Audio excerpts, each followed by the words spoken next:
este tipo de acciones, lo que viene siendo el hacking ético, se les va a explicar qué es y cómo se aplica o cómo se puede utilizar para llevar a cabo una buena seguridad informática. El horario va a ser cada jueves de 7 a 8:30 de la noche.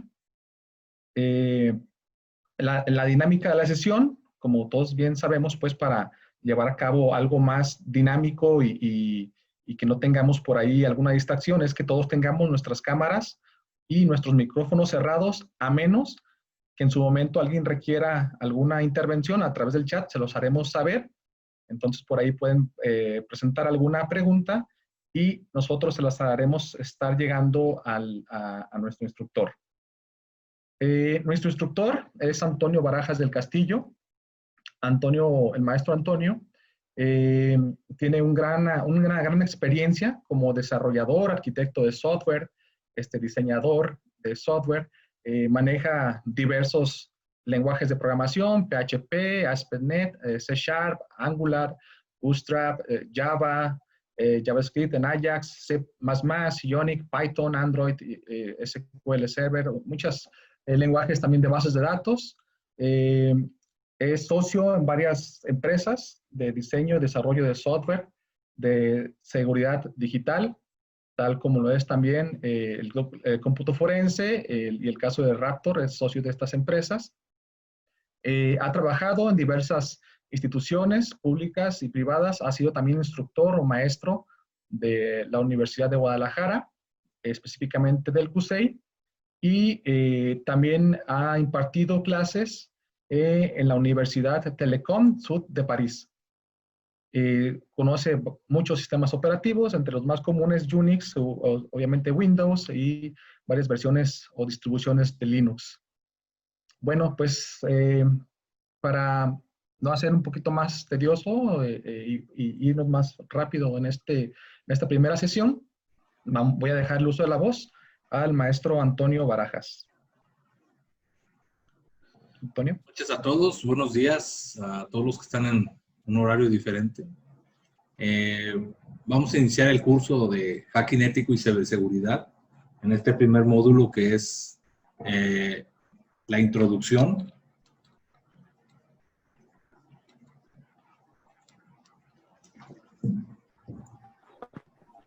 Bueno, como primera parte de esto, primeramente, ¿quién soy? ¿No? Soy maestro en informática aplicada, egresé de la Autónoma de Guadalajara en el 97, ya hace algunos años, pero previamente yo he tenido contacto con los equipos de cómputo, yo pienso desde que comenzó todo esto. Mi primer computadora la tuve en 1985, yo creo que para algunos que son más jóvenes se les ha de hacer una eternidad en la prehistoria, pero bueno, eso me dio la oportunidad a mí de conocer desde primera mano todo lo que era el manejo de los sistemas cuando no era tan fácil manejar los sistemas. En la actualidad existen muchísimas herramientas gracias a las diferentes empresas que fabrican hardware y programas, y la usabilidad ha sido más sencilla. Por lo tanto, hay más personas que tienen acceso a esto. Anteriormente, cualquier persona que se dedicaba al ámbito de sistemas necesitaba tener un grado académico alto porque pues, no era posible que pudiera operar ciertas computadoras sin que tuviera esos conocimientos debido a su gran complejidad. El método normal de acceso era a través de comandos y en la actualidad pues todo es a través de ventanas y a través de otras herramientas. He tenido muchísimos cursos, tengo más de 1500 horas, no pude poner todos los cursos porque no cabían en la pantalla, pero de los cursos más destacables referentes a este ámbito son los de AB Cyber Threat Intelligence, de Backtrack Academy. Este curso principalmente se trata de analizar todas las amenazas que tengan que ver con ataques de inteligencia artificial. Entonces, fue un curso en el cual pudimos analizar diferentes algoritmos que automatizan los ataques. Otro curso relevante, el de Hacking Web Applications. Este curso específicamente me ha servido a mí en lo personal para evaluar todas las aplicaciones que se desarrollan en las empresas donde yo laboro, ya que desarrollamos aplicaciones para la nube. Otro de los cursos es el de Cybersecurity and Hardening Professional. Este curso fue un curso con certificación que otorga esta empresa que se llama White Suite. Otro de los cursos que tengo, una certificación de Red Hat Certified Engineer por la Academia de Red Hat Linux. Otra certificación es la certificación de Java, que es Certification OCCP, que es un desarrollador profesional. Tengo certificaciones de Fortinet como profesional de seguridad, Network Security Professional. Tengo la certificación de Cisco del CCNP para todo lo que es manejo de redes. Y así me podría ir con muchísimas cursos, todo lo que he tenido la oportunidad de estar trabajando y estudiando y aprovechando. Me desempeño actualmente como arquitecto de software y cybersecurity en la empresa donde trabajo. Pertenece a un grupo. Soy socio en esa empresa, pero mis desempeños básicamente ahí son: 1, garantizar la seguridad de las aplicaciones; 2, definir sus diseños; y 3, hacer pentesting de lo que se monta en nuestros servidores como data warehouse. Empezando con el tema, el primer punto importante es que todos tengamos un mismo concepto de lo que es la seguridad. La seguridad en sí es estar libre de cualquier tipo de ataque, ¿no? Pero básicamente es proporcionar condiciones seguras para todo lo que nosotros tengamos manejado como recursos informáticos. Llámese recursos informáticos, equipos de cómputo, dispositivos móviles, servidores, impresoras o cualquier equipo que se utiliza dentro de una organización o de manera personal. En la actualidad tenemos un tema muy importante que es el COVID, que es esta enfermedad, que ha ocasionado que se tenga que acelerar todo el proceso de home office, trabajo en casa. Esto ha llevado a que la mayoría de las personas que están ahorita entrando al home office lleguen con todas las mejores intenciones, pero sin ningún tipo de precaución. No es lo mismo trabajar en una organización, una institución o una empresa la cual disponga de sistemas de seguridad y medidas que nos puedan apoyar a nosotros no tener ningún tipo de amenaza, a estar en nuestra casa de la mejor forma y con las mejores intenciones, pero sin elementos suficientes para poder garantizar nuestra seguridad. De los principios básicos que debemos entender en la seguridad, el primer principio es la confidencialidad, basado que esto es como el triángulo de fuego. Todos los elementos que aquí se conjugan nos ayudan a determinar qué tan seguros estamos. La confidencialidad es la privacidad de la información contra invasores o entes no autorizados. ¿A qué se refiere esto? Bueno, estoy mencionando ahorita lo del COVID porque es el tema de moda, pero en general se puede determinar que en la mayoría de los lugares no hay métodos que garanticen que si se llegan a llevar información no genere ningún tipo de problema. ¿Por qué? Porque la mayoría de las veces el tema de la seguridad destaca porque se considera que no son las instituciones o en general las personas entes susceptibles a un ataque o algún tipo de hackeo o algún tipo de amenaza. La mayoría de las veces consideramos nosotros que es muy poco probable que alguien nos tome en cuenta para llevarse algún tipo de información. Sin embargo, esto no es así. O sea, literalmente puedo yo mencionar que entre menos sistemas de seguridad tenga, más fáciles son de ser vulnerables. Entonces, dentro de las propias casas o empresas, la distribución de la información sin tener métodos específicos que garanticen la no afectación en caso de que alguien se los lleve, o el garantizar que nadie ingrese a donde no tiene que ingresar.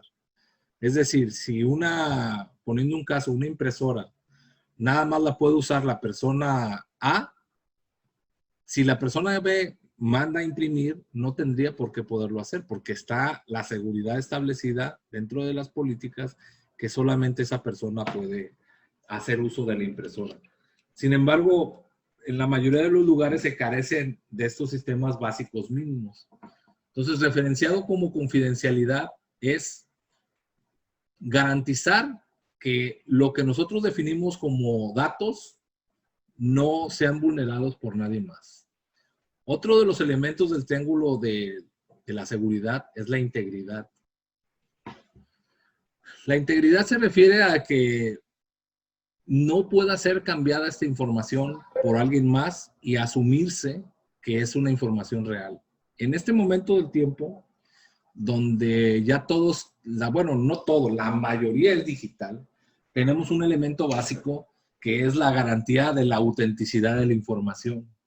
Podemos definir que en este momento hay muchas organizaciones que literalmente establecen todo en la nube, es decir, que están en internet esa información. Por tal motivo, pueden de alguna manera validar lo que ellos están generando. Establezco un criterio. Los códigos QR son un código de barras, pero de forma cuadrada, el cual mantiene mucha información en su interior. Bueno, depende del diseño, pero en su mayoría tiene mucha información. Estos códigos QR han facilitado en muchos momentos, sobre todo ahorita, que uno pueda validar de forma rápida si lo que nos refiere ese documento es real. Este código QR nos puede referenciar a una dirección en Internet, la cual presenta la información correcta o la información válida de esa persona. Aquí en México existe un identificador que le llaman CURP, clave única de registro de población. Y ahorita para todo lo que son los documentos están insertando esos códigos QR que pueden verificar de primera instancia si esa persona pues es mexicano, ¿no? En otros países sé que existen otro tipo de IDs que ayudan a ese tema, pero aquí ha beneficiado mucho. De alguna forma, tanto las identificaciones que se utilizan aquí internamente, ver que sean legales ha permitido lograrse a través de la distribución de información que hay en Internet y sobre todo con estos códigos. Un punto importante dentro del triángulo de la seguridad está la disponibilidad de la información. ¿A qué nos referimos seguridad? Muchas veces nosotros identificamos un ataque o una amenaza, pero más enfocado a los ataques, que alguien se mete a un equipo o se mete a un dispositivo, se roba información. Ahorita es bastante común escuchar la frase "me hackearon", cuando realmente no tienen elementos para poder determinar lo que fueron hackeados, ¿no? Pero ya desde el momento en el cual yo ya no puedo usar el recurso que tengo asignado, sea una cuenta de Facebook, sea mi correo electrónico, sea mi celular o dispositivo móvil, sea mi equipo de cómputo, si yo no lo puedo usar, estoy teniendo un ataque que le llaman denegación de servicio. Entonces, obviamente, no tenemos disponibilidad de acuerdo a ese criterio. Entonces, uno de los puntos más importantes es poder tener acceso a los recursos. Segundo, que los recursos sean válidos, o sea, que la información que está ahí sea auténtica, no sea información alterada. Y uno de los puntos que más se establece es, en este caso, la información que esté protegida, la confidencialidad.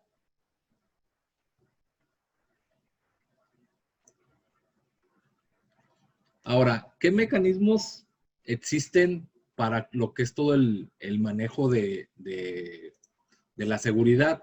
Bueno, hay tres mecanismos básicos.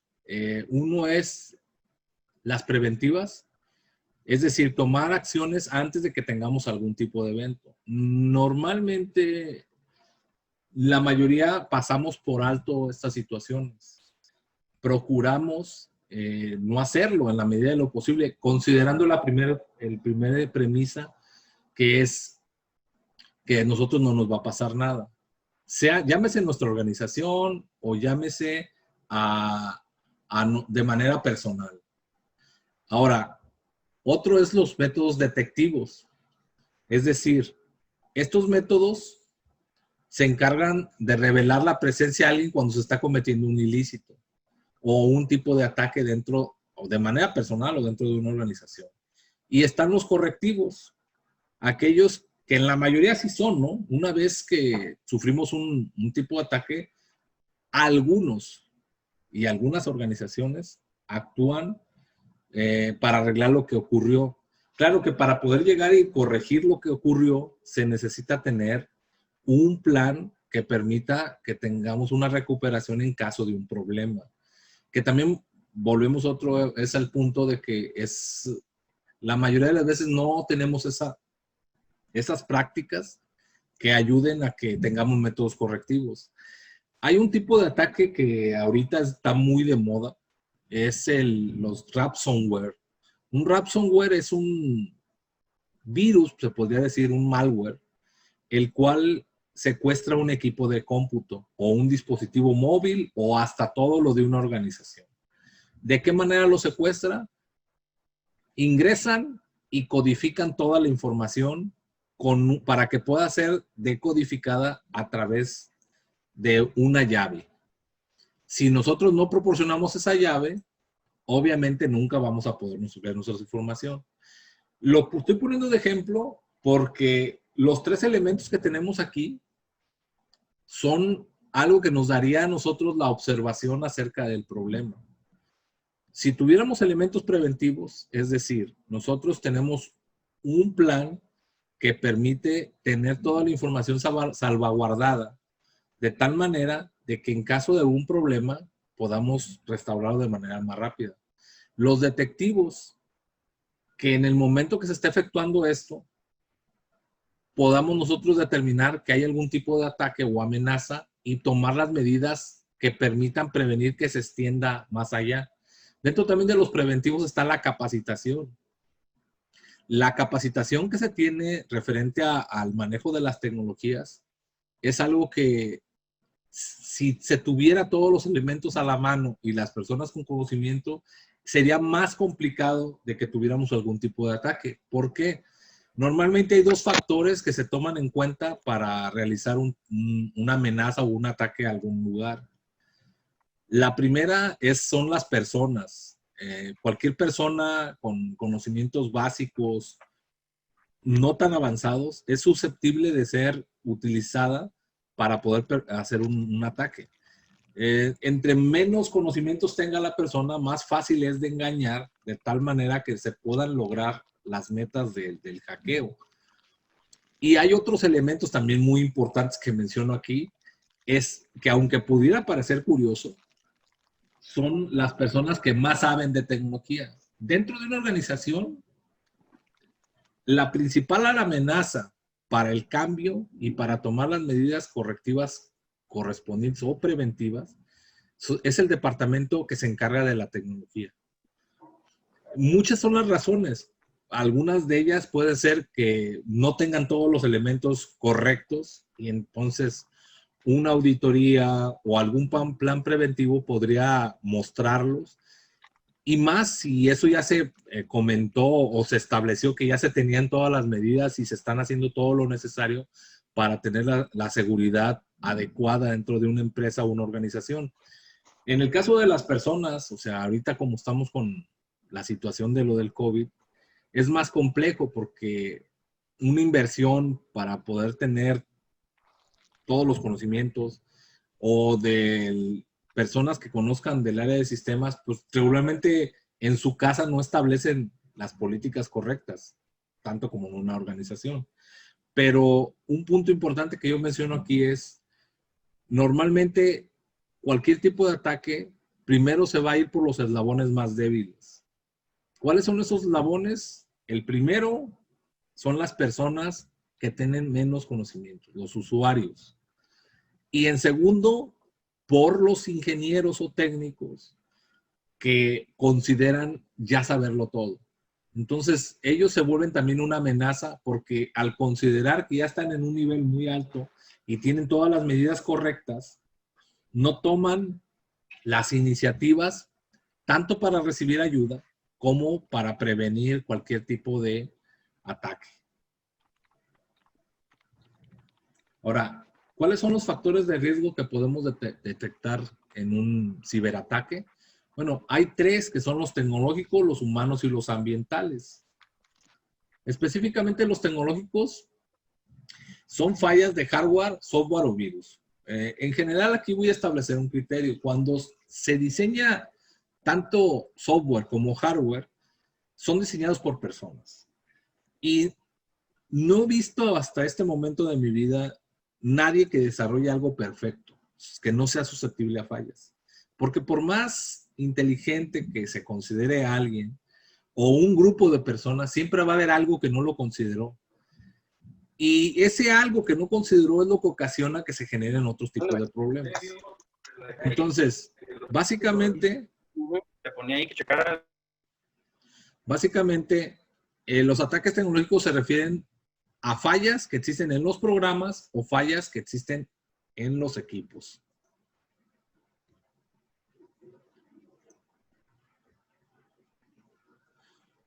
Los factores humanos.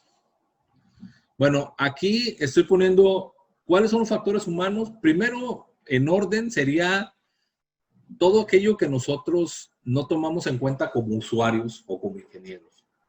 De alguna manera legales. O sea, las omisiones que tenemos, pues son riesgos que estamos teniendo. Pero existe el otro lado, como en todos los puntos.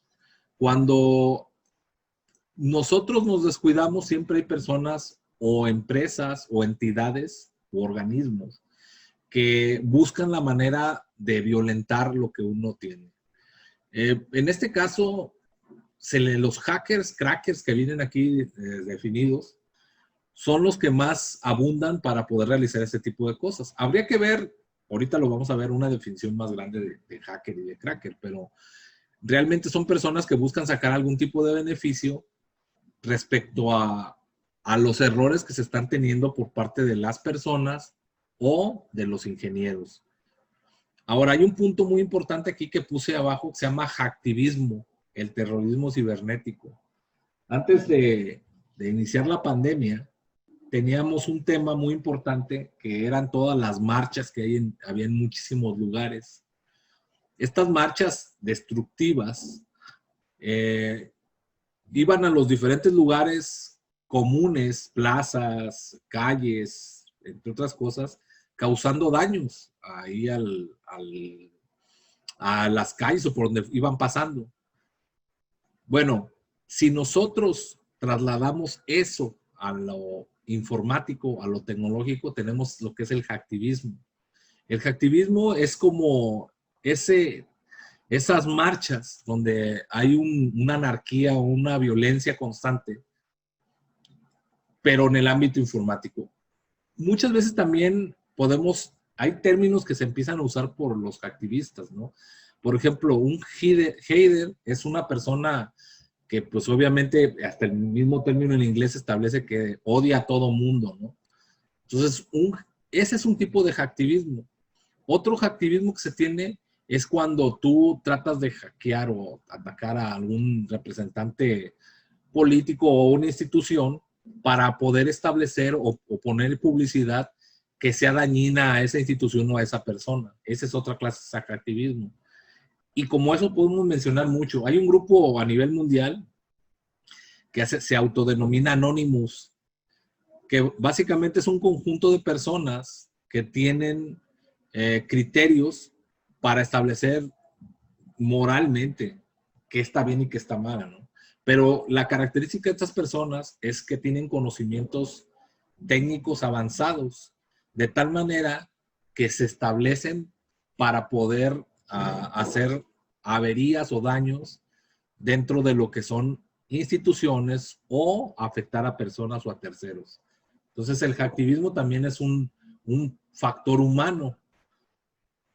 Y luego tenemos los ambientales.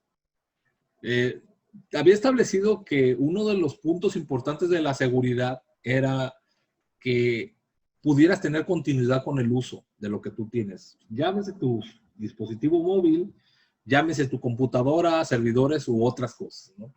Pero en el momento de que un fenómeno natural evita que tú puedas tener ese movimiento, en ese momento se convierte pues en un ataque, aunque no es un ataque cibernético. Muchas veces nosotros establecemos que todo puede ser cibernético. Un curso que di hace unas semanas en la fiscalía, muchas veces establecía que no puedes definir como un patrón de ataque cualquier cosa que venga de los sistemas, ¿no? Ya el hecho de que, por ejemplo, se roben un equipo, aunque no es un ataque informático, ya es un tipo de ataque, ¿no? Y eso hay que establecerlo porque dentro de los ambientales son fenómenos no controlables, pero evitan que tengas tú la continuidad de tus operaciones. Estoy hablando en el caso de corporaciones pequeñas y instituciones que no invierten lo suficiente. Hay instituciones, organizaciones y personas que sí tienen planes para que cuando llegue una afectación de este tipo, si así es requerido, puedan continuar con su operación. Pero en el caso de la mayoría no es así.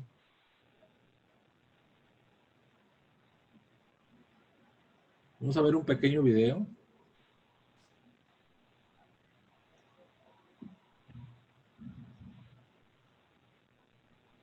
¿Me dicen si lo escuchan?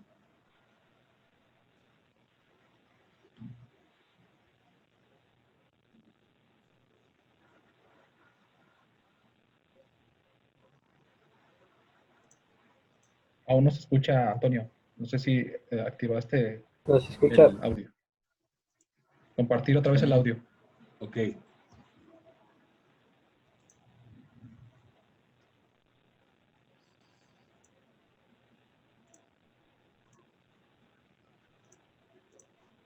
Juan Ramón, ¿te puedo pedir que apagues la cámara, por favor?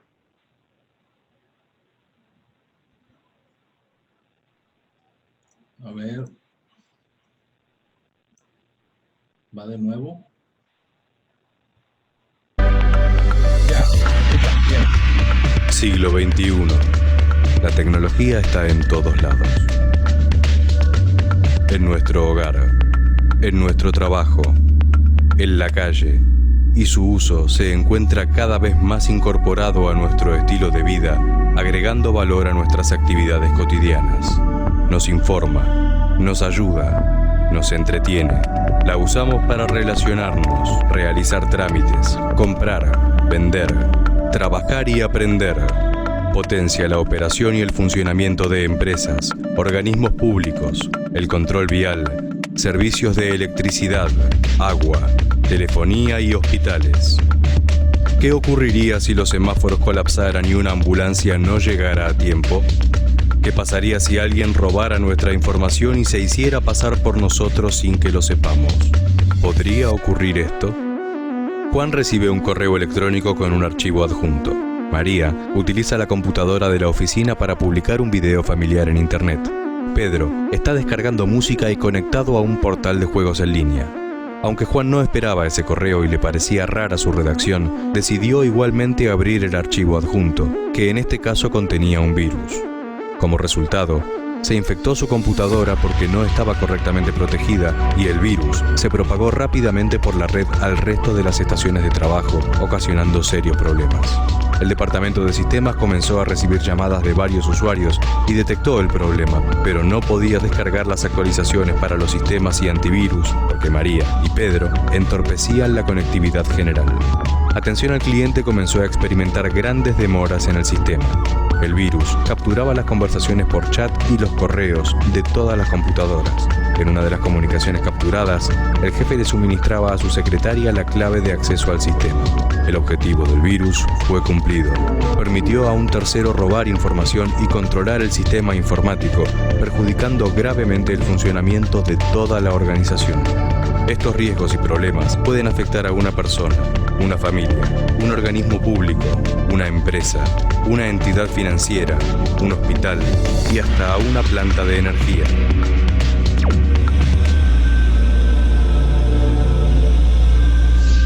Debemos tomar una actitud responsable frente al uso de las tecnologías en cada uno de los roles que ocupemos. En todos los casos, será necesario informarse, aprender, conocer los riesgos y tomar los recaudos necesarios. En el ámbito laboral, será necesario capacitar al personal e impulsar la creación y adopción de políticas y procedimientos de seguridad. Ocuparse de la seguridad informática debe ser un tema en la agenda, antes que la agenda sea ocupada por los problemas de seguridad. Un compromiso individual con estas pautas redundará en una mayor seguridad para todos. La tecnología está en todos lados. Conozcamos sus riesgos.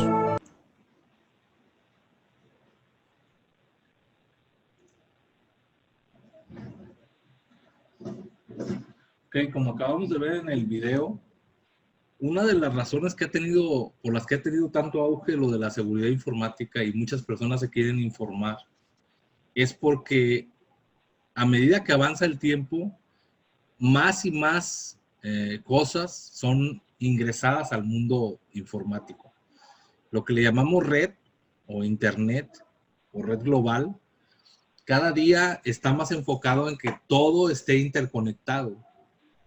Hay un tema que ya tiene algunos años, pero apenas está agarrando auge, sobre todo en países como Latinoamérica.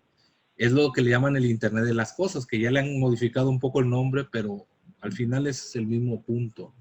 ¿Qué es la Internet de las Cosas? El Internet de las Cosas es prácticamente interconectar cualquier cosa que nosotros queramos a Internet. Ahorita hay planes de que se meta la nanotecnología, pero muchas empresas ya tienen conectados sus refrigeradores, la estufa, lo que son las casas inteligentes, donde tienes automatizado el portero, los sistemas de videovigilancia de las casas, lo que todo es el acceso y control a través de dispositivos móviles, como es el caso de los celulares.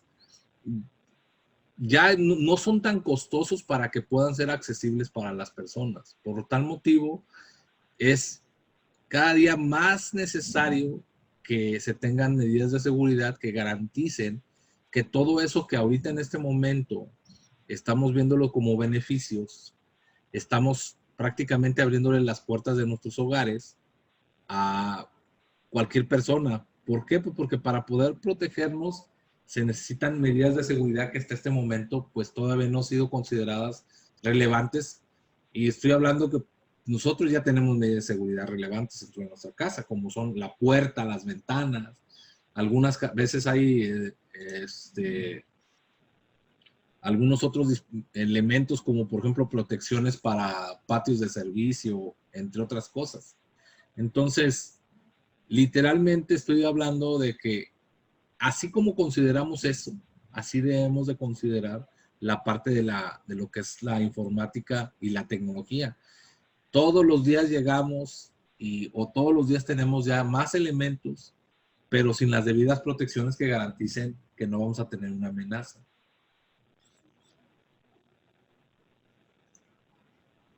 Ahora, la visión general de lo que es la seguridad informática podemos establecerla como la vemos en este diagrama.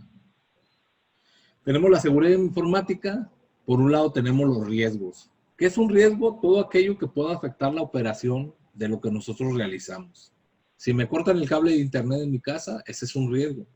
Si se roban la computadora con la que trabajo, también es otro riesgo. Si dentro de la empresa se llevan, no sé, el servidor donde está la nómina, pues ese es otro riesgo. La nómina, los temas de pago. Las contramedidas. Dentro de los elementos más importantes de lo que es en la seguridad, están lo que le llamamos contramedidas. Es decir, si nosotros sabemos, si tuviéramos un auto, un ejemplo, de que se pueden llevar el vehículo y las personas que se los llevan, lo único que hacen es que ingresan y violan la chapa y encienden el auto y se van. Pero todos aquellos elementos que pueden evitar que esas personas de manera fácil se lleven las cosas, por ejemplo, algún tipo de protección para el volante o para la palanca de cambios, otra, le van a ayudar a que sea menos propenso de que se lo puedan llevar. Ese tipo de contramedidas también existen en el ámbito de la informática. Hablando de personas en hogares, poner una contramedida, cuando menos de poner un antivirus o algún elemento de medida en cierto nivel de seguridad en los equipos, pueda garantizar de alguna manera el tener menos amenazas, que es el segundo punto que vemos aquí. Las amenazas son los riesgos, pero basados totalmente en que puedan llegar a suceder. Hay muchas amenazas o riesgos que podemos presentir que puedan pasar, pero las amenazas es algo tangente y real que sí se pueda llegar a suceder. Lo más común en la actualidad es el tema del hackeo, ¿no? Que se roben mi información, que se metan a mi Facebook, que se metan a mi correo electrónico u otras cosas. Pero todo esto siempre va asociado al punto que un hacker realiza esas cosas, cuando muchas veces no es un hacker el que las realiza, sino es alguien con conocimientos no muy altos, pero que tuvo la oportunidad de aprovechar esa situación. Lo del robo del acceso a Internet. Sabemos que el Internet o el Internet inalámbrico, el acceso inalámbrico a las redes, no tiene un límite de fronteras en una casa. Normalmente traspasa los muros de nuestra casa hacia el otro extremo. Y lo mismo pasa en las empresas. O sea, podemos tener una red muy poderosa, pero esa red va a abarcar otras zonas fuera de la empresa o de la organización. Entonces, el hecho de que por tener medidas poco confiables se puedan ingresar a nuestra propia red a través de la red inalámbrica, o que el vecino pueda estar utilizando nuestro sistema de red inalámbrica sin tener que hacernos algún tipo de pago, eso es ocasionado porque pues tenemos vulnerabilidades referentes a cuestiones muy débiles en la seguridad interna. Otro punto que maneja aquí y que es muy poco probable que muchas empresas lo tengan, bueno, de cierto nivel para abajo, las políticas de seguridad. ¿Qué es una política? Son todos aquellos criterios que establecen qué puede suceder y de qué manera actuar para poder tener un mejor control de la infraestructura de las comunicaciones de una organización. Y bueno, y en general no nada más de la infraestructura de comunicaciones. El tema principal de las políticas de seguridad es que en ocasiones son tan restrictivas que no nos permiten una correcta operación. Y ahorita en la actualidad existe un término que se llama B de bueno, Y, O, D. Voy a anotarlo aquí para que lo veamos.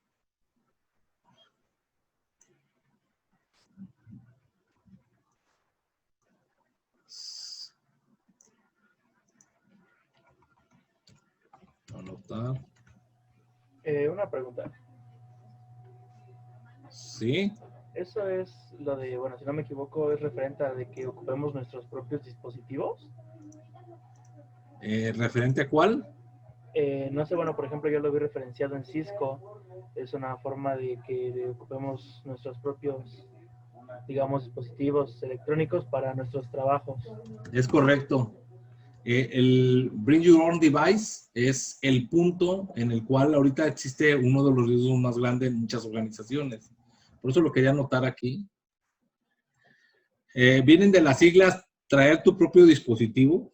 La mayoría en la actualidad, yo puedo decir, si no decir todos, llevan cuando menos un dispositivo a las organizaciones. Y muchas veces establece, no hay un criterio como tal que bloquee o evite que tú uses la misma infraestructura de donde estás para poder conectar tus propios equipos.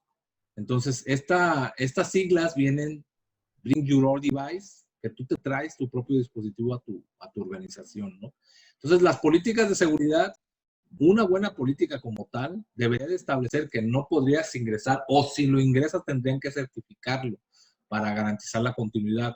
Ahora, ¿Por qué es tan poco probable que las políticas realmente tengan una aplicación? Porque para que puedan tener éxito, tienen que ser validadas, y no solamente validadas, que no existan excepciones dentro de las organizaciones o de las personas. Pero en el caso, esto se da más en las empresas que en el ámbito personal. Porque en el ámbito personal, si estás tú solo o está tu familia, pues es más complicado que tú quieras establecer esos criterios. Pero en el caso de las organizaciones, vemos que siempre se busca tener un privilegio en ciertos niveles de la jerarquía para que puedan continuar con operaciones que a lo mejor dentro de las políticas son más restrictivas. Voy a hablar de un caso muy específico, ¿no? Si, por ejemplo, en horario de oficina no te permiten ingresar a tus redes sociales y tú ingresas a las redes sociales, en ese momento estás violando una política.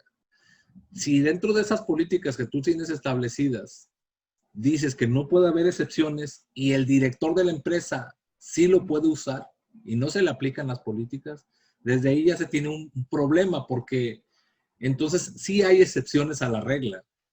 Resulta de que muchas veces las propias personas que están como directivos son los que pueden llevar a cabo el estar vulnerables para que puedan tener algún tipo de ataque.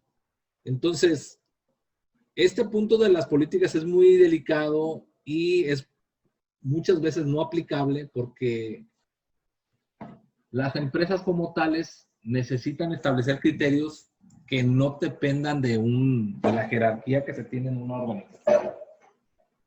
Por el otro lado tenemos la parte de la información. Vimos ya ahorita los puntos que es la integridad, es decir, que la información sea la misma y no cambie, la confidencialidad, que nadie pueda ver lo que no está permitido que él vea, la disponibilidad, que cuando yo lo necesite esté en línea o listo para usarse, la de evitar rechazos.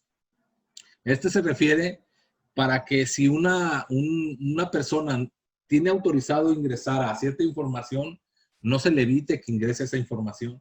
La autentificación, que viene siendo validar que algún dispositivo garantice que nosotros somos los que decimos ser. Y viene un punto que puse acá, que son los respaldos. También ese es otro tema un poco que no se sigue tan a la letra, y siendo de que es uno de los elementos más básicos que te pueden salvar en caso de un ataque.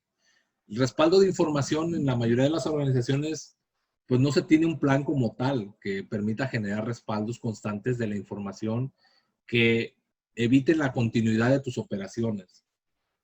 ¿Por qué es muy complejo esto? Porque involucra tener más allá que una copia. Muchas veces yo he visto organizaciones que tienen copias de sus datos, pero en el mismo lugar donde están. O sea, con que alguien se ingrese a esas instalaciones, se lleve la información y se lleve los respaldos, pues ya perdiste todo, ¿no? Entonces, los criterios para establecer un plan de respaldos, pues también involucran tener una política de respaldos. Tenemos la parte integral de la seguridad, que es primero el software, o sea, qué programas se van a usar dentro de la organización y qué programas no están permitidos. Aquí también viene toda la parte del licenciamiento. Yo sé que es un tema medio complejo y yo creo que en alguna etapa del tiempo, pues también tenía mi pensamiento de por qué voy a pagar por usar ciertas aplicaciones. Pero da el punto de que en la actualidad, si tú, que es en el caso de una de las empresas donde trabajo, desarrolla aplicaciones. Y yo he visto el grado de trabajo que es hacer algunas de esas aplicaciones y de repente el usufructo o el obtener beneficios de esas aplicaciones se ve limitado por no tener las licencias adecuadas. Ahora, eso hablando del término de derechos de autor, pero en el término de la seguridad informática, muchas veces, como lo mencioné anteriormente, no hay hardware ni software perfecto. Normalmente los software y los hardware están en constante evolución. Por ese motivo sacan una versión más avanzada, con otras características. ¿Por qué? Porque hay muchos elementos a lo largo del tiempo que van generando que eso tenga que cambiar, porque si de alguna manera hay un nuevo tipo de amenaza y no la tiene el dispositivo que está, pues debe de existir la forma de que se actualice. O si ya no se maneja un tipo de conexión, de acceso a Internet de una manera y ahora y de otra, pues también deben de tener esa actualización. Pero en el caso de las vulnerabilidades, que básicamente viene siendo errores que existen o cuestiones que no fueron contempladas en el diseño, pues esas actualizaciones vienen otorgadas cuando se tiene una licencia como tal, ¿no? Y voy a mencionar, a mí ninguna empresa de las que venden software o hardware me patrocina, pero es algo que yo he estado viendo, sobre todo ahora que me dedico al ámbito de la seguridad informática, que muchos de los análisis de casos de ataques tienen que ver con que el software de alguna manera no era legal. Entonces, en la parte de lógica de lo que es el manejo de software, se recomienda siempre tener lo más posible el software legal, si no es que todo, para poder garantizar que no vayamos a tener un tipo de vulnerabilidad por software que no es correcto o pirata. La otra parte viene siendo las redes. En el caso de la infraestructura, tenemos dos rubros aquí, el acceso y la comunicación, que son indistintos, ¿no? La comunicación se puede tener, pero el acceso no. ¿A qué me refiero con esto? Si no estás autorizado para tú usar la infraestructura, pues no deberías de tener acceso. Sin embargo, yo he visto muchos lugares que bloquean un acceso a, por ejemplo, a Internet por red inalámbrica, pero no lo bloquean de manera cableada. Entonces, una persona con un poco de criterio, un poquito más avanzado, con un pensamiento fuera de la caja, puede llegar y conectar un cable en un nodo o en un conector que exista en alguna pared de red y con eso tener el acceso a la infraestructura, ¿no? Luego viene la parte de física. Aquí estoy hablando de la energía, específicamente del respaldo de energía. Recordando de que uno de los primeros criterios que se deben de tener es la disponibilidad de la información, la disponibilidad de los equipos. Y para poder tener esto, se necesita tener, por supuesto, un respaldo de energía. En muchos lugares podría decirse que el acuerdo de nivel de servicio que tienen las compañías puede establecer que casi todo el año no vas a tener problemas de fallas eléctricas. Pero bueno, eso no se puede garantizar en ningún lado. Por eso es una de las medidas de protección que debes de seguir.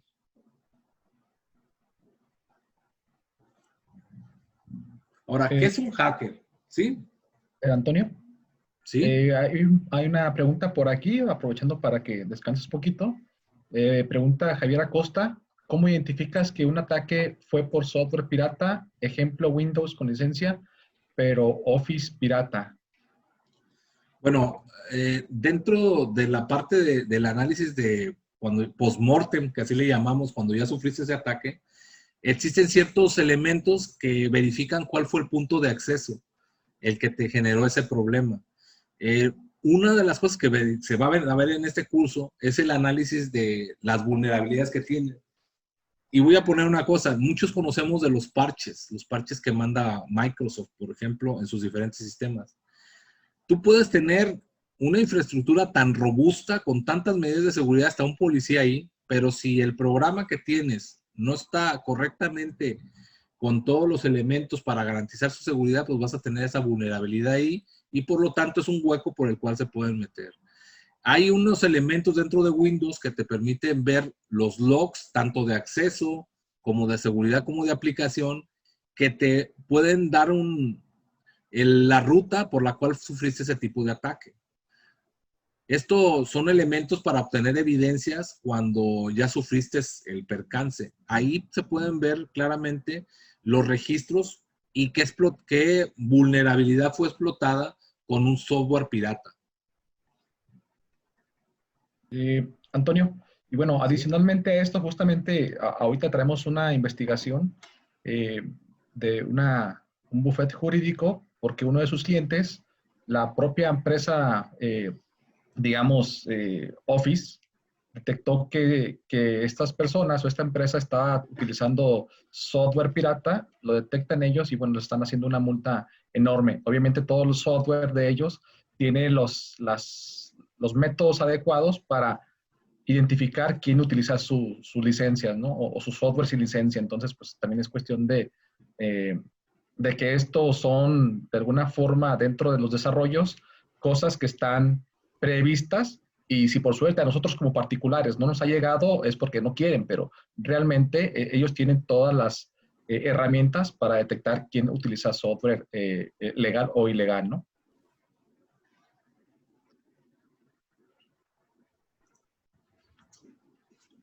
Bueno, continuando con los temas,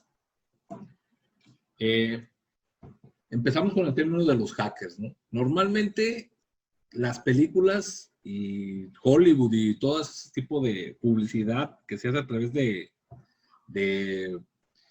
documentales, entre otras cosas, ponen a un hacker como un delincuente primero, y en segundo lo ponen como una persona que tiene un nivel de conocimientos tan altos que pueden lograr vulnerar cualquier cosa. La realidad es muy diferente.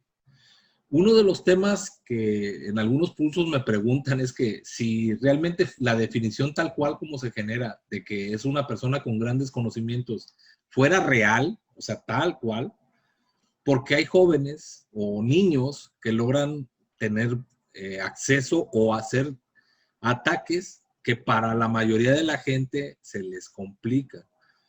Y el tema es muy importante. Acuérdense que estaba mencionando que hay dos puntos que son principales para lo que son los ataques informáticos. Uno son los usuarios, las personas que utilizan la tecnología.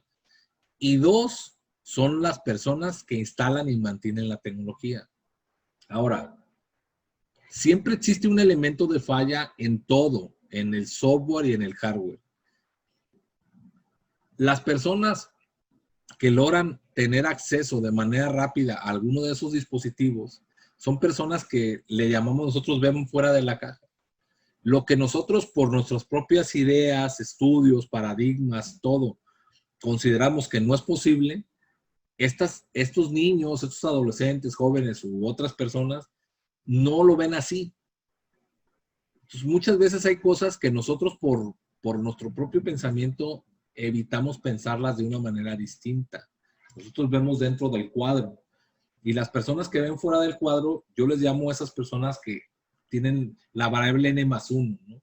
La variable n+1 para mí es el fallo que existe en los dispositivos que yo no veo, pero alguien más sí lo puede observar. Entonces, básicamente un hacker es cualquier persona que domina un tema y juega con su inteligencia más allá de los límites. Este es otro tema muy importante de los hackers. Realmente son personas, un experto en un área puede considerarse un hacker, porque de acuerdo a sus conocimientos, él puede llegar a explotar más allá los dispositivos. Y hay veces que, por más que se nos garantice que no tiene ningún tipo de problema los dispositivos que se adquieren o el software que se adquieren, pues esa es una cuestión irreal, porque por más pruebas que tú le hayas aplicado, siempre va a haber algo no considerado, ¿no? Entonces, viendo fuera de lo que es los límites, puedes llegar a toparte que algunas cuestiones que tú considerabas en un momento imposibles pueden ser posibles, ¿no? Iniciando con el tema de los tipos de hackers, el primer tipo de hacker le llaman Black Hat, sombrero negro. Yo creo que este tema muchas veces ya lo han escuchado, ha sido popularizado por documentales, por películas, otras cosas. Y son los que supuestamente obtienen beneficios de alguna vulnerabilidad que tengan los diferentes dispositivos o equipos. Se podría decir que es la parte mala de lo del hacking, porque la mayoría de la gente no busca, o lo de los ingenieros o los que se dedican al ámbito del hackeo, no buscan obtener beneficios propios, sino buscan que no pueda llegar a sucederles ningún tipo de eventualidad. Pero bueno, delincuentes en todos los lugares hay, y en el caso de lo que, como mencioné, el hacktivismo, en el caso de lo que es la informática y los sistemas, pues ya ahorita muchas cuestiones no tienen nada que ver ya con lo real, ¿no? Voy a hablar del dinero, por ejemplo. El dinero que tú tienes en una cuenta bancaria es un número informático que está en un sistema que garantiza que tú tienes esa cantidad depositada, guardada o como sea, ¿no? En el caso de los Black Hats, y de cualquier persona que se dedica al ámbito de sistemas pueda ver que si ese número pasa de una cuenta a otra informáticamente, pues tú dejas de tener dinero y otra persona lo puede obtener, ¿no? Y esto es porque así está actualmente ya todo el sistema. Físicamente el dinero, si todo el mundo quisiera cobrar ese dinero, no existiría en suficiente dinero para entregárselo a las personas, ¿no? Porque ya ahorita todo se volvió número, todo se volvió ceros y unos. Ahora, tenemos los hackers de sombrero blanco. Estos son expertos informáticos o personas que logran identificar problemas con los diferentes equipos o software, pero en lugar de usarlo en su propio beneficio, les comentan a las empresas que tienen ese problema, ¿no? O a las personas. Si una persona descubre que tu red Wi-Fi es vulnerable, entonces te avisa y te dice, oye, pues cámbiale la contraseña porque puede alguien más entrar de manera sencilla, ¿no? O en una empresa que detecta un tipo de problema y avisa. Nada más que hay una cuestión con los white hats. Yo les estaba mencionando que uno de los principales enemigos dentro de una organización para que pueda avanzarse y cambiar los paradigmas y mejorar su seguridad son los propios personas de tecnología. Una persona, imagínense un hacker de sombrero blanco, les dice que, por ejemplo, su correo electrónico es vulnerable, se pueden meter y ellos tienen un sistema que acaban de comprar que supuestamente garantiza que no vas a tener spam, que no, muchísimas cosas. No está correctamente configurado, es lo más caro, más avanzado, pero tiene esa vulnerabilidad que el ingeniero no lo configuró correctamente. Y un hacker de sombrero blanco identifica ese error y se los notifica. En ese momento, él se vuelve enemigo del encargado de sistemas, porque entonces se está notando pues de que no está completo el trabajo. Entonces aquí es un punto muy importante a considerar porque son los problemas que se generan cuando alguien da una sugerencia o un comentario para mejorar. Los hackers de sombrero blanco, pues no les interesa tanto eso, solo hacen sus comentarios para que avancen. Ahora, tenemos los hackers de sombrero gris. Ellos detectan la vulnerabilidad, ven si le pueden sacar un beneficio y después lo reportan. Este tipo de personas, hay un tipo de ataque que llaman Zero Day o día cero. Normalmente todos los equipos tienen actualizaciones en promedio cada 24 horas o cada vez que se detecta una vulnerabilidad, dependiendo del tipo de sistema o de hardware. Este tipo de ataques sucede entre que se detecta la vulnerabilidad y existe una actualización. Este tipo de ataques es muchas veces explotado por los hackers de sombrero gris para ver si obtienen un beneficio y después hacen el reporte para las personas de las organizaciones. Ahora, los crackers. Básicamente, un cracker es aquel que vulnera passwords, contraseñas o elementos de seguridad. Un hacker como tal puede ser aquella persona que con sus conocimientos se meta a tu red, de tu casa, de tu empresa, pero de ahí no pasa, o sea, ya se metió. Y un cracker lo que va a hacer es averiguar los códigos internos para obtener un beneficio, poder obtener seriales, poder hacer que los software sean legales, aunque sean ilegales, entre otro tipo de cosas. Y luego tenemos los script kiddle.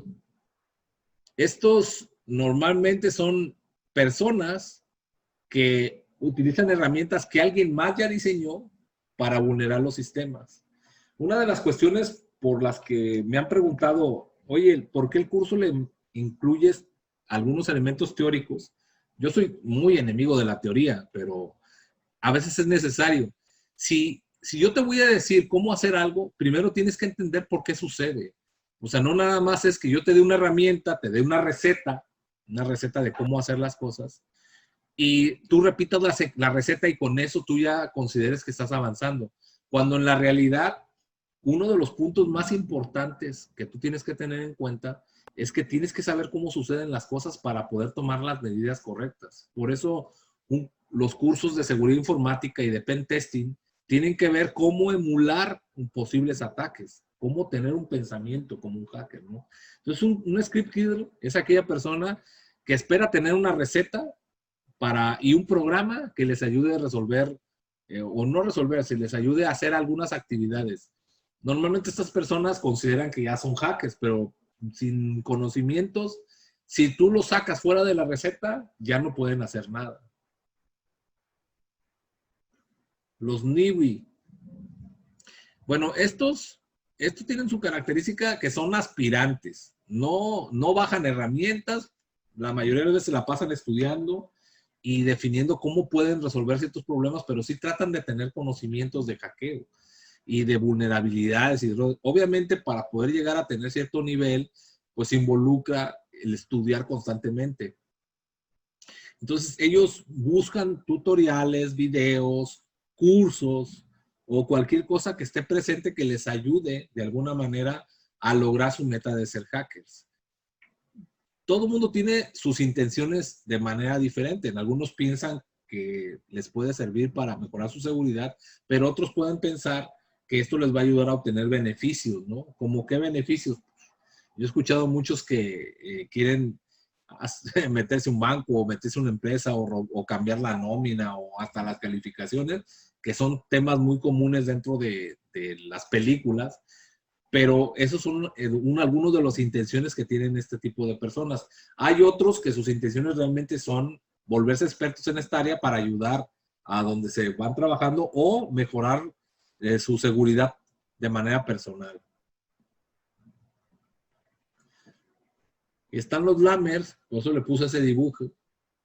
Es una persona que se cree hacker y no tiene los suficientes conocimientos ni la lógica para comprender lo que realiza. Encuentra manuales, tutoriales, guías, recetas, programas y empieza a experimentar con ellos sin saber exactamente qué es lo que se está realizando con ellos. Algunas veces logran su cometido y otras veces no, pero una de las características principales que tienen este tipo de personas es que normalmente se la pasan amenazando o presumiendo que son hackers. Una de las reglas básicas que yo he aprendido a lo largo del tiempo es que lo primero que tienes que hacer es nunca andar divulgando que tú tienes habilidades para poder hacer algunas cuestiones de seguridad o lo que sea, porque eso te puede originar otro tipo de problemas. Entonces, estas personas sí lo presumen, sí lo dicen, aunque en la realidad no lo logran.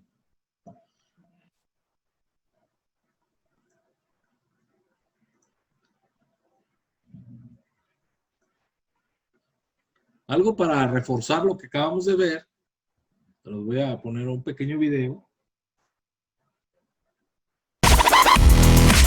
Un hacker es una persona experta en alguna rama de la tecnología, a menudo de la informática, que se dedica a realizar alteraciones técnicas con buenas o malas intenciones de algún producto o servicio. Sin embargo, hackear es una palabra muy general, y es que estos expertos se pueden clasificar en función de las intenciones que tengan. A grosso modo, se les clasifica en dos grandes grupos, los white hat y los black hat. Su nombre proviene de las películas de vaqueros, donde normalmente los malos van con sombrero negro, mientras que los buenos van con sombrero blanco. Los white hats, hackers de sombrero blanco o hacker éticos, se dedican a encontrar vulnerabilidades en un sistema para estudiar y corregir los fallos. Se dice que algunos de los que se encuentran hoy en día en este grupo en su momento pertenecieron a los Black Hat y ahora utilizan todos sus conocimientos para mejorar la seguridad online de los sistemas. Por su parte, los Black Hat o hackers de sombrero negro se dedican a realizar actividades ilícitas para extraer información confidencial, principalmente con un fin monetario. También son creadores de todo tipo de malware. Dentro de este segundo grupo nos encontramos a los crackers y a los freakers. Los primeros, además de incrustar virus o robar contraseñas, también se dedican a modificar software y extender sus funcionalidades. Por su parte, los segundos se dedican a realizar acciones en el mundo de las telecomunicaciones. Entre los sombreros negros y blancos nos encontramos con los grey hat o hackers de sombrero gris, que se dedican a traspasar los niveles de seguridad de una empresa para después ofrecer sus servicios. Es decir, atacan los distintos sistemas de una compañía para demostrar su capacidad y luego defenderla. Por otra parte, se encuentran los lammer, un término que se utiliza para aquellas personas con falta de habilidades técnicas, generalmente no competentes en la materia, que tienen como objetivo obtener beneficios del hacking sin tener los conocimientos necesarios. Se podría decir que son los hackers amateurs.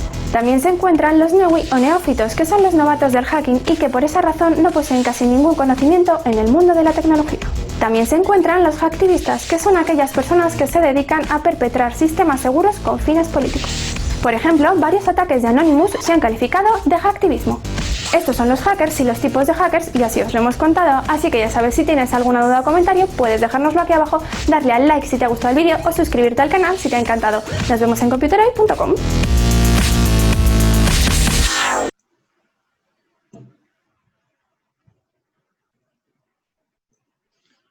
Voy a poner otro pequeño video que habla de las habilidades que tienen que obtener ustedes para poder lograr ser unos buenos hackers.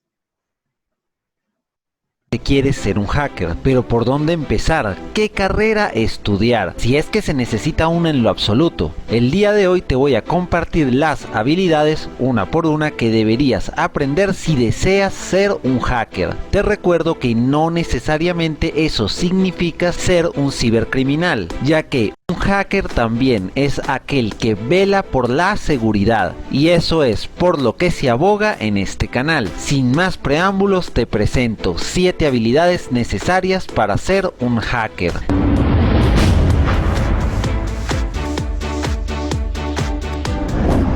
Este video es traído a ustedes por PDF Element. Quédate al final, ya que te voy a hablar de este potente editor de documentos PDF y de las ofertas que hay para el mes de diciembre. Empecemos. Número 7. Conocimientos básicos. Quizás muchos encuentren esto muy obvio y por eso está de último. Con conocimientos básicos no me refiero a hacer un documento de Word. Antes de querer pretender ser un hacker, debes ser capaz de formatear un computador, instalar un sistema operativo, desde una memoria USB u otro dispositivo, ser capaz de instalar un sistema operativo en una memoria USB y, por último pero no menos importante, ser capaz de armar tu propia PC. Esto último es muy importante, ya que es necesario que tengas un computador potente, y siendo capaz de armar el tuyo propio gastarás muchísimo menos. Escríbeme comentarios si crees que me faltó algo en este punto. Número 6. Aprende a usar Linux. Y aquí no quiero que se confundan. Alguien que usa Linux no es necesariamente un hacker, y un hacker no necesariamente usa Linux todo el tiempo. Pero como dice el dicho, lo que es del César es del César. La mayoría del software para pruebas de penetración o pentesting, como algunos prefieren, están disponibles solo para Linux, y no limitado a eso, estos ni siquiera tienen interfaz gráfica, por lo que aprender a usar la consola de Linux es crucial. Si aunamos esto al hecho de que la mayoría de servidores funcionan con este sistema operativo, entenderemos que la mayoría de las pruebas de penetración se hacen con Linux como plataforma y objetivo. Al final puedes ver este video de aquí. Si quieres saber por qué Linux es el más usado en servidores, te lo dejo en la descripción y en el texto que saldrá de la i. Número 5. Virtualización. Si vas a aprender a hacer pruebas de penetración, definitivamente vas a necesitar un sitio seguro en donde probar y practicar tus habilidades. Puedes crear máquinas virtuales para este propósito, así que aprender a utilizar VirtualBox, VMware o QEMU, entre otros, te será muy útil. Y debo aclarar que esta es una de las habilidades más fáciles de aprender. Número 4. Redes. Las pruebas de penetración y otras actividades comúnmente realizadas por los hackers de sombrero blanco dependen obviamente de una red, y saber explotar este entorno a tu favor será tu más grande fortaleza. En este punto podemos partir de lo básico: diferencia entre IP pública y privada, NAT, firewalls, direcciones MAC, DNS, VPN, entre otros. Y luego de haber pasado por estos temas básicos, se puede profundizar aún más, como por ejemplo aprendiendo cómo funcionan los algoritmos de cifrado como WPA2 y el famoso apretón de manos de 2 vías. Número 3. Programación. Esta es una de las habilidades esenciales. Podrías ser un hacker sin saber virtualizar o sin saber mucho de Linux, pero no si no sabes programar, y específicamente hay 2 lenguajes que sobresalen: Python u otro lenguaje de scripting y SQL. El primero es útil para para crear archivos automatizados en el acto, que ejecuten operaciones específicas, algo así como los exploits o tu propio virus improvisado. Y el segundo es esencial si quieres aprender a explotar las vulnerabilidades presentes en bases de datos, que, como bien sabemos, dominan los servicios de la red de redes. Puede servirte, por ejemplo, para ataques del tipo XSS o Cross-Site Scripting. Número 2. Habilidades intangibles. Y a falta de un mejor nombre, estas son las que no necesariamente aprendes en un curso. Para ser un hacker no debes tener miedo de dañar algo, así que debes ser curioso. También estás equivocado si crees que a la primera vas a lograr algo, así que debes ser persistente. Y la mayoría de pruebas de pentesting no siempre son las mismas, así que debes ser creativo, porque no las vas a encontrar escritas, debes descubrirlas tú mismo. Y esto entre muchas otras características que debe tener la personalidad de todo aspirante a hacker. Y llegamos al puesto número 1. Si quieres puedes pausarlo y reflexionar lo ya visto, antes de pasar a lo más importante. También te invito a adivinar cuál crees tú que sea lo más importante. Escribe tu respuesta en los comentarios. Número 1. Saber qué es un hacker. Y esto podría parecer obvio, pero no lo es. Muchos creen que tienen una correcta definición de esto. La experiencia dice que la mayoría están equivocados. Desde ya les digo que este asunto es lo suficientemente extenso como para hacer un video dedicado. El término hacker tiene una infinidad de acepciones y no solo en la informática. La definición más general es aquella persona creativa capaz de vencer las limitaciones de un sistema para poder usarlo de forma creativa. Pero yéndonos al ramo que nos interesa, el cual es la seguridad informática, también hay muchos, por así llamar, hackers diferentes en los cuales podrías convertirte. Por ejemplo, un pentester, un bug chaser o un criptógrafo. Cada uno requiere especializarse en áreas diferentes. El último exige un conocimiento extenso en matemáticas. Por ejemplo, un pentester es aquel que se encarga de hacer pruebas de seguridad y así encontrar vulnerabilidades en un sistema. Un bug chaser, que en inglés significa cazador de bugs, busca errores y vulnerabilidades en software, pero más a nivel de código. Y un criptógrafo se encarga de los sistemas de encriptado y desencriptado. Seguramente me falten, pero como dije, esta parte es la más extensa de todas. Están por ejemplo los crackers, de los cuales no voy a hablar ya que sus actividades son más que todo ilegales. También los script kiddies, los cuales no son hackers como tal, pero es bueno conocerlos ya que muchos dicen serlo. Y en fin, pronto vendrán más videos al respecto, pero si te gusta el tema, en la cajita de la descripción te dejo una lista de reproducción con todos los videos que he subido sobre hacking. Pero lo más importante, un hacker no es necesariamente un cibercriminal. Un hacker es una persona que aboga por la seguridad. En pocas palabras, busca mejorar la seguridad de los sistemas. Los cibercriminales no merecen ningún tipo de admiración y en la mayoría de los casos son personas que ni siquiera tienen conocimientos avanzados en informática. Pero ahora es tu turno, quiero saber tu opinión. ¿Qué otra habilidad consideras que todo hacker debe tener? ¿Y en qué tipo de hacker te gustaría convertirte? Participa, ya que quiero saber tu opinión. Hacker o no, seguramente te verás algún...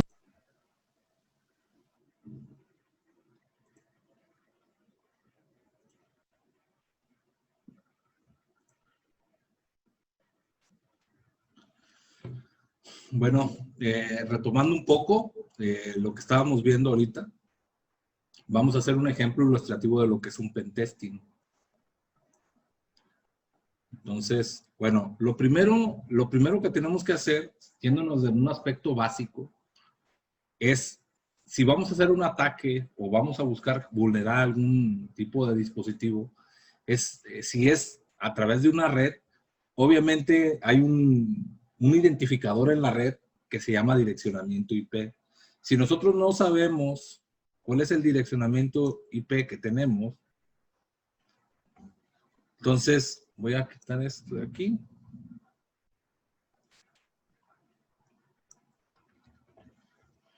Abro un navegador, un visor. En el caso de los equipos con Windows, abro un visor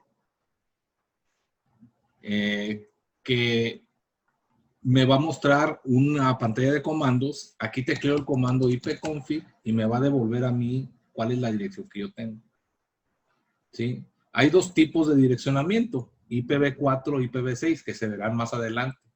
En el caso de IPv4, me dice que esta es mi dirección. Esa es la dirección que me identifica a mí, a mi equipo como tal. Entonces, una vez que yo conozco esta dirección, lo siguiente que tengo yo que hacer es ver qué equipos se encuentran dentro de mi red. Para eso se utiliza otro software que permite un escaneo de los direccionamientos que existen o de los equipos que están dentro de mi infraestructura. En este caso, en mi infraestructura, el equipo empieza a hacer un escaneo y me empieza a decir qué equipos se encuentran ahí. Esto, lo único que me refleja a mí es qué equipos están alcanzables dentro de mi propia red. Hay otras formas de alcanzables de manera simple. Si lo pusiéramos como un ejemplo de un auto, podríamos saber nosotros que es como ver qué autos los tengo en mi vista, qué autos tengo al alcance de mi vista. Hasta este momento todavía no sabemos si hay alguna otra cosa. Aquí me dice que hay 8 equipos conectados a lo que es a esta red que nosotros pusimos aquí. ¿Sí? Entonces, si podemos observar, aquí tenemos el equipo y aquí no me aparece como tal, sino con el nombre de Tonisoft 20, que es el nombre que... Ahora, esto nos proporciona otra clase de información. La dirección lógica que nos tenemos nosotros es esta y la dirección física es la dirección que aparece junto a nuestra dirección lógica. Esto nos identifica a nivel de hardware. Entonces, bueno, ya sabemos qué equipos tenemos. Cada uno de esos equipos puede tener diferentes programas instalados. Para nosotros saber qué programas tiene instalados, cada programa utiliza una cuestión que le llamamos puertos lógicos, que también se dará la explicación más adelante qué es un puerto lógico. Podría decir que un puerto lógico identifica un programa en específico que puede recibir y enviar información, ¿no? Entonces, si nosotros vemos aquí los diferentes equipos que hay, lo primero que tenemos que saber es qué puertos tiene abiertos. Para eso vamos a usar otra herramienta. Esta herramienta está en Kali Linux, que también los vamos a enseñar a manejarla. La herramienta se llama Nmap. Entonces, yo utilizo Nmap con ciertos comandos para saber qué tienen los diferentes equipos. Aquí voy a buscar, por ejemplo, voy a analizar 2 equipos. Voy a analizar este equipo y este equipo. Entonces, corro una prueba para saber qué, y me dice específicamente que el equipo 10 tiene 3 puertos abiertos. El puerto 22, que es un SSH. Si nosotros no sabemos qué es un SSH, pues es muy fácil que te metas a internet y le preguntas qué es un security shell, ¿no? Y aquí me puede decir qué es un security shell. ¿Sí? Aquí está la que aparece, que en realidad es una terminal de comandos, pero de manera remota. Entonces, regresando a nuestro punto, entonces aquí me dice que el puerto 22 es una terminal Telnet. Si no sé qué es Telnet, hago exactamente lo mismo. Pregunto qué es Telnet. ¿Qué es Telnet? Y aquí me dice, es un nuevo protocolo de red, pero también es una terminal de acceso remoto. Entonces, esto lo que me está diciendo a mí, básicamente, es que yo puedo entrar de manera remota a ese equipo. De dos maneras, a través de un SSH o a través de un Telnet. Y voy a hacer otra prueba al otro equipo, al equipo 9. El equipo 9, como tal, hago exactamente lo mismo, pero aquí le pongo 9 y que me diga qué es lo que tiene ese equipo disponible.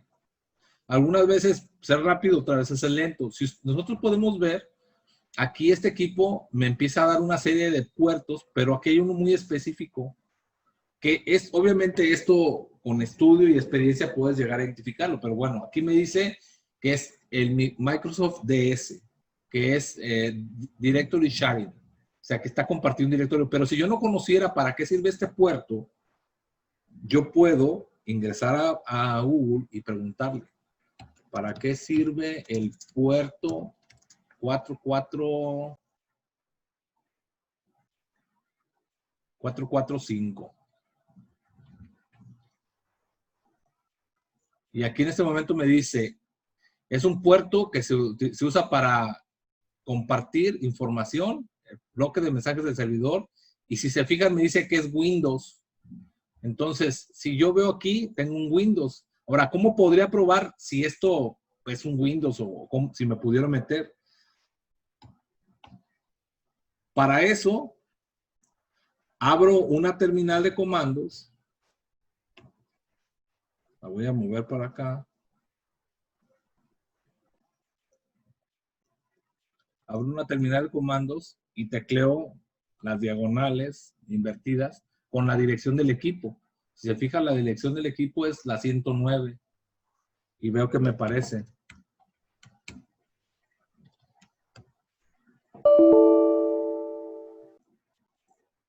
Entonces me dice que no puedo tener acceso. Sin embargo, porque se requieren permisos para ingresar. Obviamente eso ya me da un norte para poder aplicar otra serie de estrategias. Regresando al equipo anterior, al equipo del 10, si se fijan, me tiene un Security Shell y un Telnet. Normalmente esos dos, ya desde que los vemos, sabemos que son de un Linux como tal. Hay otros comandos que nos ayudan a obtener más información. Por ejemplo, SO. Vamos a ver si nos regresa el sistema operativo que tiene. Entonces, buscando que fuera lo más rápido posible. Pero bueno, aquí este es un poquito más tardado porque trata de obtener más información del equipo.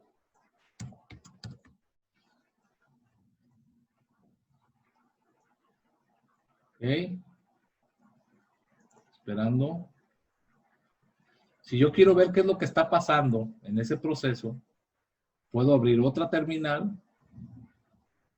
dentro del Linux. Voy a ampliar un poquito para verlo.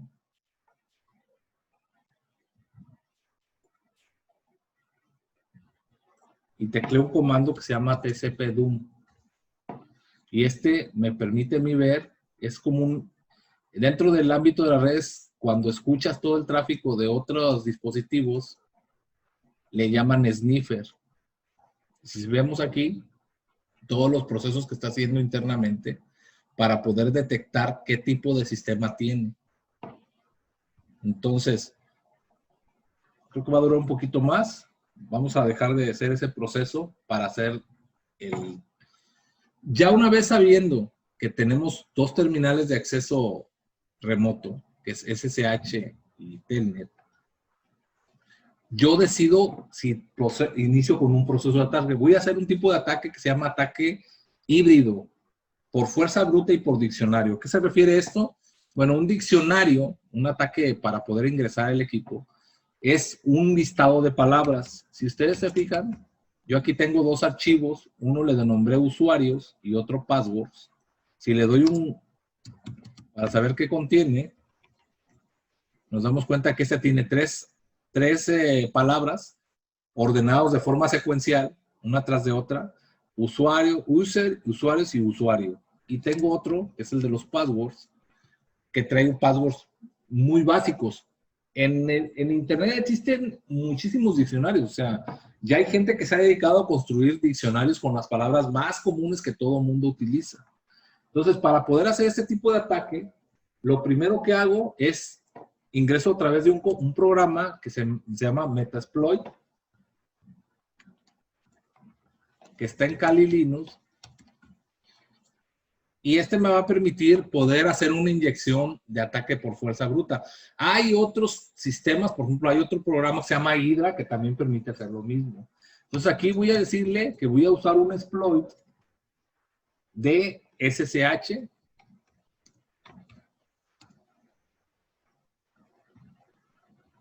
Entonces, una vez que yo ya le dije que voy a usar ese exploit, le voy a comenzar a decir qué es lo que quiero hacer. Primero voy a establecer a qué sistema voy a atacar. Entonces le pongo remote host y le pongo cuál es la IP. ¿Sí se acuerdan cuál era la IP? 110. ¿Sí? Ya tengo el remote host. Y luego el puerto donde está el programa, que es el puerto 22. Ya tengo establecido a mi objetivo y en qué puerto. Luego le establezco unos parámetros para que se pare si logra obtener algún éxito, si logra ser exitosa su búsqueda por el tipo de ataque que voy a hacer. Una vez que ya hice eso, establezco cuáles van a ser mis archivos, mis diccionarios. Primero el de archivo, el de usuarios. Y luego establezco el de los passwords.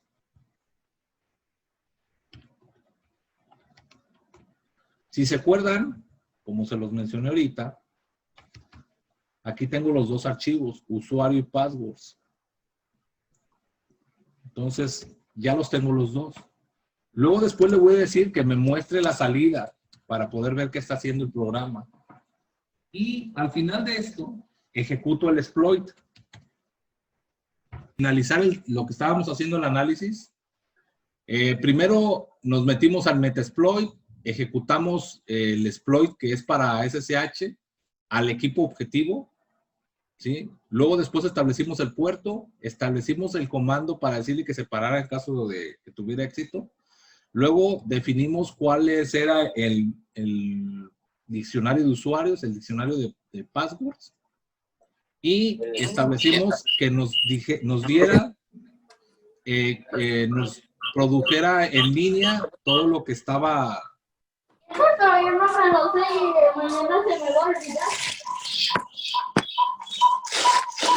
¿Me apoyan con los micrófonos?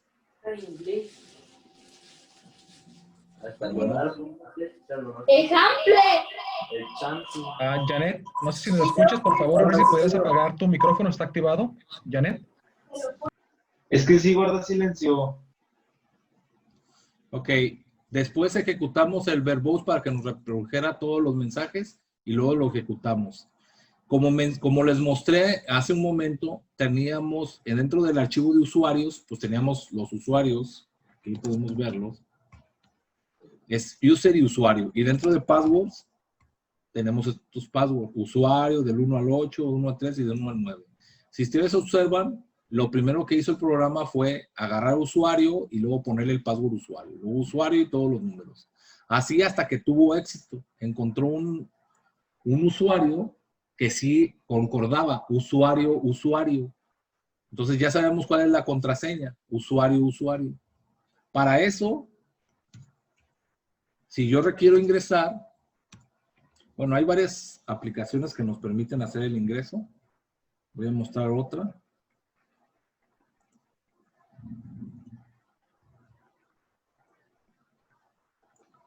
Para que pudiéramos ver este ejemplo un poquito más.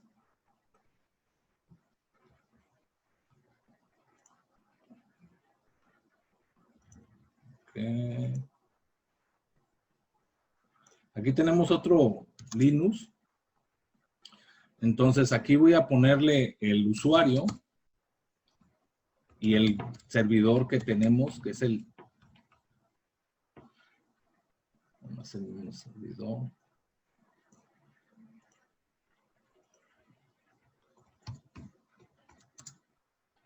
Es usuario @ 198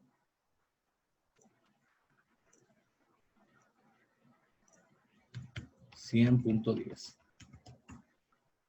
Decimos que sí, me pide el password y ya estoy adentro. Para poder ver si estoy adentro o no, aquí pregunto, que le digo quién soy. Y acá, en este otro, que es el servidor ese, si se fijan, tiene la dirección 10, la pueden observar. Pregunto quiénes están conectados. Si se fijan, me dice, está conectado usuario de la terminal 8. Entonces yo aquí puedo preguntar, obviamente en esta otra.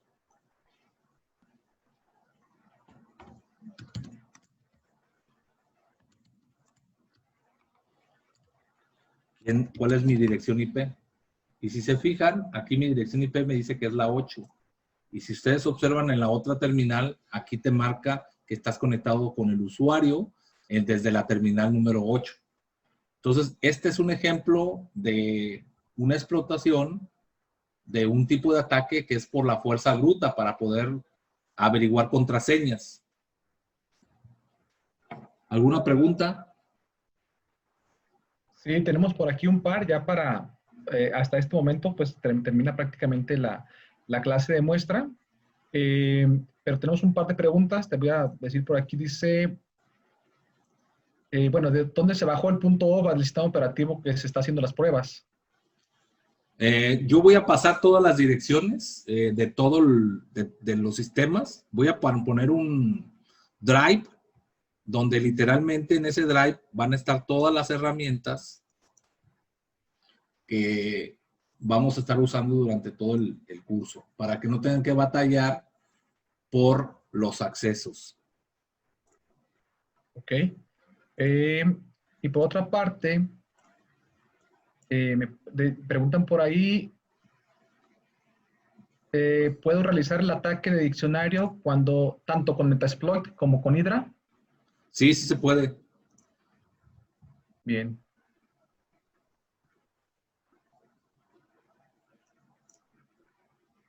Creo que en cuanto a preguntas, sería por lo pronto, a ver si esperamos un poquito más. Dice, pregunta Maximiliano, ¿para prevenir dichos ataques se puede poner un límite de intentos? Sí, de hecho es uno de los puntos que yo establezco. De hecho, ningún sistema como tal te debe permitir hacer más de 3 intentos. Y todavía voy más allá. En un margen de tiempo. De las cosas que yo enseño es a detectar cuando es un robot y cuando es una persona. Voy a poner el caso de lo que acabo de hacer, ¿no? Un ataque de la fuerza bruta. Si ustedes se fijaron, el tiempo que tardó en hacer todo el proceso de ataque, pues fue bastante poco. Aquí estoy poniéndolo. Si ustedes observan, todo esto lo hizo en un plazo de menos de 1 minuto. Obviamente eran pocos usuarios y pocas contraseñas, ¿no? Pero la situación aquí es que una persona, para poder hacer esto que hizo el programa, pues necesitaría ser superdotado escribiendo y todo para poderlo hacer. Entonces los sistemas se pueden configurar para determinar cuándo es la escritura de una persona en promedio, por muy rápida que sea, y cuándo lo hace a través de un software. Este tipo de prevenciones se pueden configurar para poder, en el momento que detecte que son demasiados intentos con una rapidez muy alta, el programa te genera un bloqueo. Ok. Dice, bueno, ahorita ya es una pregunta respecto a lo del pago. Bueno, para retroalimentar respecto a lo del pago. A ver, antes de que continúes, aquí están todas las herramientas del curso. Todo lo que vamos a necesitar aquí lo tengo. Entonces, se les pasaría esto y la siguiente clase sería básicamente con el único objetivo de ya tener las herramientas instaladas para lo que continúa del curso. Aquí puse 2 versiones, una de Kali y otra de Parrot. A algunas personas les gusta la versión de Parrot. En lo personal considero que es mejor Kali. Pero si hay tiempo, se puede hacer también pruebas con Parrot. Ok, perfecto. Eso también estaban preguntando por ahí. Y preguntaba a alguien, ¿desde la misma red es el escaneo? En este caso, tengo yo 2 redes, una en el segmento 5 y otra en el segmento 100. Obviamente, se puede crear un robot para estar saltando entre redes, siempre y cuando tenga una conexión física.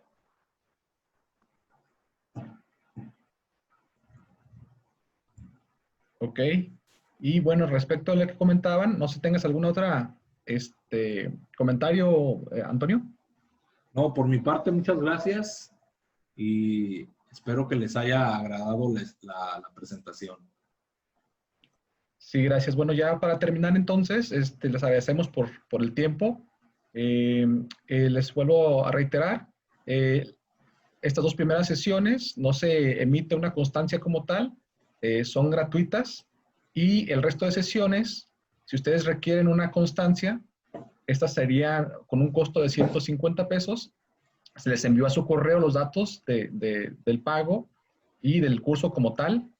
Y si se paga por adelantado, las 14 sesiones restantes, sería un costo de 1,500, estarían ahorrando 600 pesos, porque si las pagan de una por una, bueno, serían 2,100.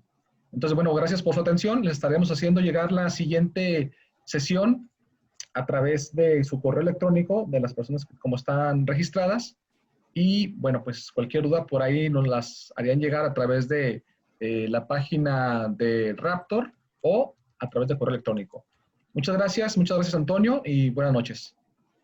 Buenas noches.